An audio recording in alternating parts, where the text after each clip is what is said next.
Bonjour, bon début de semaine, bienvenue sur Matin Nouveau. Nous méditons l'évangile du dimanche suivant. Ce sera le 3e dimanche de Carême, le 7 mars. Et la phrase que j'ai choisie pour ce dimanche suivant, pour cet évangile, c'est la phrase suivante.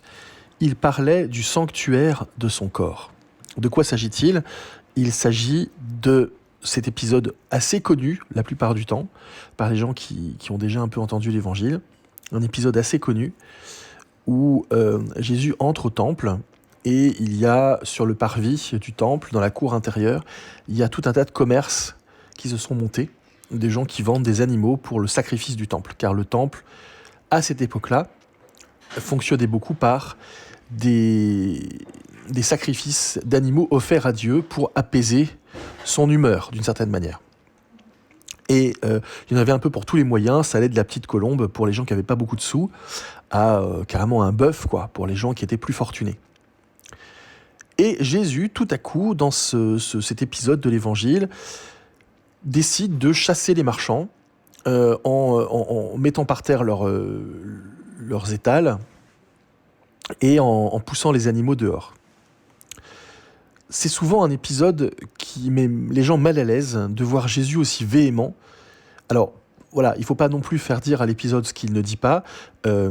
L'épisode dit qu'il fait un fouet avec des cordes. C'est pas pour fouetter ou frapper les vendeurs ou les animaux. Au contraire, le fouet est fait pour faire du bruit, pour chasser les animaux, pour que les animaux sortent de l'enclos. Il n'y a pas de violence de la part de Jésus, il y a de la véhémence, il y a de l'indignation aussi. Et alors il y a toute une symbolique en fait de cette colère hein, qui fait penser à la colère des prophètes, qui est en fait de l'indignation. Et ça nous interroge toujours sur notre capacité à nous indigner. Et là, l'indignation de Jésus, elle porte sur le fait que un lieu de prière est devenu un lieu de commerce, c'est-à-dire un lieu de gratuité, un lieu qui a été édifié pour parler d'un Dieu qui se donne gratuitement, c'est devenu un lieu du donnant-donnant. Et donc ça finit par induire un regard sur Dieu qui est complètement faussé, c'est-à-dire je vais venir acheter ma paix avec Dieu, d'une certaine manière, si je devais résumer. Et on interroge Jésus sur ce geste, sur quelque part la légitimité qu'il a à le faire. De quel droit fais-tu cela ? Et Jésus répond que si on détruit ce temple, en 3 jours il le rebâtira. Bien sûr, il fait probablement mention de ce qui va se passer une 30aine d'années plus tard, une 50aine d'années plus tard, avec la destruction du temple. Mais aussi, il parle de son propre corps, c'est ce que dit l'Évangile, hein. Il parlait du sanctuaire de son corps, c'est-à-dire qu'en fait le culte se déplace. Le culte ne sera plus simplement dans un bâtiment, quelque part à Jérusalem. Le culte désormais aura un autre temple. Et ce temple est le corps de l'homme. Chacun de nos corps, en fait. C'est hyper intéressant parce que donc Jésus explique que le temple, désormais, c'est son corps à lui, que son corps à lui devient l'endroit qui rassemblera toutes les foules de tous les lieux et de toutes les époques. Donc il dit qu'une assemblée se lève, et assemblée, ça se dit ecclésia, aecclésia en grec, donc c'est le commencement de l'Église. Donc ça, c'est la dimension un peu historique et collective. Mais moi, ce qui m'intéresse aussi, c'est la dimension individuelle. Désormais, le temple, c'est le corps. C'est-à-dire que ce corps, très souvent méprisé, maltraité par les religions, les spiritualités, acquiert une dimension sacrée. Et ça, c'est un retournement assez extraordinaire. C'est-à-dire que c'est totalement cohérent avec l'ensemble de l'enseignement de Jésus. Vous savez, cette invitation à retourner notre regard vers l'intérieur de nous-mêmes. Pourquoi ? Parce que c'est un lieu sacré. Et c'est ce que tous les grands saints et les grands mystiques chrétiens des siècles qui vont suivre vont confirmer. Tourne ton regard vers l'intérieur, c'est là que tu verras Dieu, dit saint Jean de la Croix au XVIe siècle. Alors si mon corps est sacré, ça va avoir des conséquences considérables sur la vie quotidienne. Alors bien sûr, on peut le prendre d'un point de vue répressif en disant « si mon corps est sacré, il y a plein de choses que je ne peux plus faire ».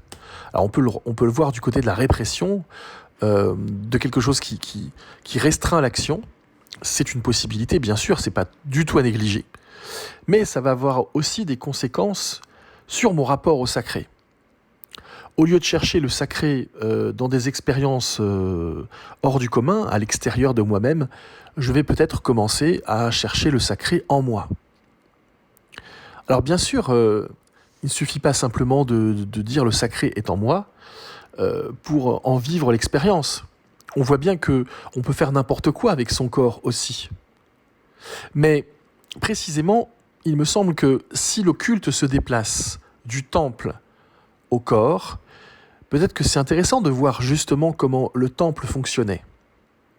Le temple fonctionnait par parvis. Le parvis extérieur, l'intérieur et puis la salle sacrée. Donc il fonctionne par cercle concentrique, du moins sacré au plus sacré. Et je pense qu'il en va de même pour nous, pour le temple que nous sommes. Il y a le parvis, c'est notre vie quotidienne, les pensées, les choses un peu triviales. Parfois il peut y avoir du donnant-donnant justement. On peut instaurer dans notre vie l'idée que rien n'est gratuit, que tout se mérite, que tout s'échange, que tout doit s'échanger avec autre chose d'une même valeur, et tout est une question de valeur, et dans ce cas-là, on passe son temps à évaluer les autres, à évaluer leur valeur économique, leur valeur symbolique, leur valeur intellectuelle, leur valeur politique, le pouvoir dont ils disposent. Si on reste sur ce parvis-là, et si on en fait un lieu de trafic, comme dit Jésus, eh bien on va passer notre temps à tout évaluer et à se comparer surtout, ce qui est la pire des choses. Mais si on rentre un peu plus en profondeur, si on passe du parvis aux salles intérieures, c'est-à-dire si on passe de notre vie un peu superficielle à notre vie profonde, nous voyons que c'est pas du tout la même vie à l'intérieur. À l'intérieur, il y a le culte, c'est-à-dire il y a notre âme, notre conscience, qui passe son temps à recevoir des informations et qui en fait quelque chose. C'est exactement la dynamique du temple. C'est d'ailleurs la dynamique de l'Eucharistie aussi. Je reçois des choses ordinaires, des événements, des faits. Alors, au cours de l'Eucharistie, c'est le pain et le vin, symbole de notre travail. Et la question, c'est qu'est-ce que j'en fais ? Cela devient sacré, cela devient un culte, si ces faits ordinaires, je les reçois et je les tourne dans une certaine direction. Dans la messe, nous les orientons vers Dieu, le Créateur. Nous les recevons comme venant de lui et nous le remercions pour ses dons. C'est pas du tout une obligation de faire ça. C'est une certaine orientation de l'esprit. Je reçois les faits ordinaires et j'en fais un usage sacré. Je les tourne symboliquement vers celui dont ils sont la source. Et je le reconnais comme source. Et puis, dans le temple, il y a un parvis encore plus intérieur, encore plus secret, dans lequel seul le grand prêtre peut entrer. Et c'était un espace vide, figurez-vous. Le Saint des Saints, l'espace sacré par excellence, à l'intérieur du temple, c'est un espace où seul le grand prêtre peut rentrer, donc avec certains passe-droits et dans certaines circonstances. Et c'est un espace qui est vide. Jadis, il y avait l'arche, et puis l'arche a disparu. Et c'est un espace qui est totalement vide. Vide, pas éclairé. C'est un espace où il n'y a rien. Et le grand prêtre s'y rend, il se tient en présence de Dieu, c'est là où Dieu est le plus présent, mais c'est du vide et du silence. Et peut-être qu'à l'intérieur de nous-mêmes, encore plus profond, il y a du vide et du silence. Et en tout cas c'est le pari qui est fait, c'est peut-être là que se tient, de la manière la plus intense, ce Dieu que l'on ne peut peut-être rencontrer au-delà des mots et des images qu'on s'en fait, que dans le vide et le silence, c'est peut-être l'expérience la plus vraie et la plus juste, que cette expérience du silence, qui est extrêmement compliquée à mettre en place, parce que nous ne vivons pas dans un monde de silence. Nous ne vivons pas dans un monde qui porte le silence, qui le valorise et qui le propose. Il fait même peur d'ailleurs. Et je me dis que peut-être ce silence nous fait peur justement à la mesure de la rencontre que nous pourrions y vivre, qui pourrait bouleverser notre vie. Au fond, c'est assez beau de voir notre itinéraire comme venant de Dieu et revenant vers lui à la fin de notre vie. Nous naissons du silence et nous y retournons.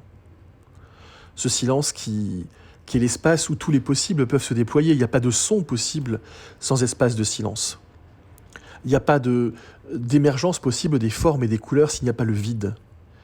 Et c'est peut-être ainsi que nous pouvons imaginer notre départ de Dieu et notre retour à Dieu, ce magnifique espace, alors qui n'est pas un espace mort, qui n'est pas un espace dépourvu de toute vie, bien au contraire. La vie de Dieu, c'est peut-être de nous offrir cet espace de silence et de vide où nous pouvons nous déployer, où nous pouvons être pleinement nous-mêmes.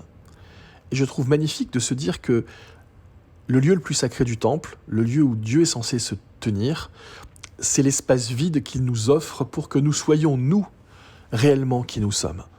Quel cadeau et quel Dieu extraordinaire qui s'efface pour que nous puissions être, pour que la relation soit possible. Sinon, il prendrait toute la place, c'est évident.